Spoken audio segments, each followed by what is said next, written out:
يعني الحالة بجد صعبة، ما تستاهلش منه كده إن احنا نشوف بابا في المرض ابن ده. عمك هو اللي عمل كده؟ وهو عمره ما أذى حد، يعني اسألوا عليه في أي حتة، بابا عمره ما أذى حد، سبت الدنيا كلها فيه، حنين علينا بطريقة رهيبة، بيودينا ويجيبنا في كل حتة، حنين على كل الناس كلها. يعني لو نزلتوا البلد عندنا كده واسألهم على الأستاذ حنفي شعيب المهندس الزراعي، اسألوا عليه كده وشوفوا طيبة قلبه وحنيته مع الناس كلها، مش ولا يقل في احكي لنا أدبه. الواقعة، انتوا شفتوها ازاي؟ يعني انت شفتي والدك وهو مولع؟ احنا متجوزين في بيوتنا، احنا جينا على الواقع لقيناه خدوه، بس شفنا الكلام ده كله في الكاميرات، وشفنا عمل ايه، اتصلوا بينا، كنا في سوقنا اصلا، جينا من السوق نجري زي الهبل في الشوارع، جرينا عليه في المستشفى، لقيناه جسمه كله مصاب، جسمه كله ما فيش حته في جسمه مش محروقه، ايده رجله وشه، يا دوبك المنطقه دي بس اللي مش محروقه، كل جسمه. بقينا عمالين نعمل له مع الدكاتره هناك، اسعفونا هناك في منوف، نعمل له اسعافات اوليه، نعمل له حاجات كتيره، بس بقى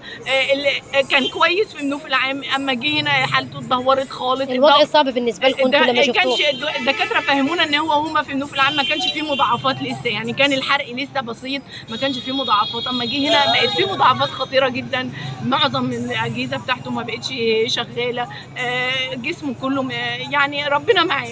شكله عامل ايه؟ ربنا معاه شكله ربنا معاه يا رب ويتولاه برحمته. يعني الحالة بجد صعبة، ما تستاهلش منه كده إن احنا نشوف بابا في المرض ده. ابن عمك هو اللي عمل كده؟ وهو عمره ما أذى حد، يعني اسألوا عليه في أي حتة، بابا عمره ما أذى حد، سبت الدنيا كلها فيه، حنين علينا بطريقة رهيبة، بيودينا ويجيبنا في كل حتة، حنين على كل الناس كلها. يعني لو نزلتوا البلد عندنا كده واسألهم على الأستاذ حنفي شعيب المهندس الزراعي، اسألوا عليه كده وشوفوا طيبة قلبه وحنيته مع الناس كلها.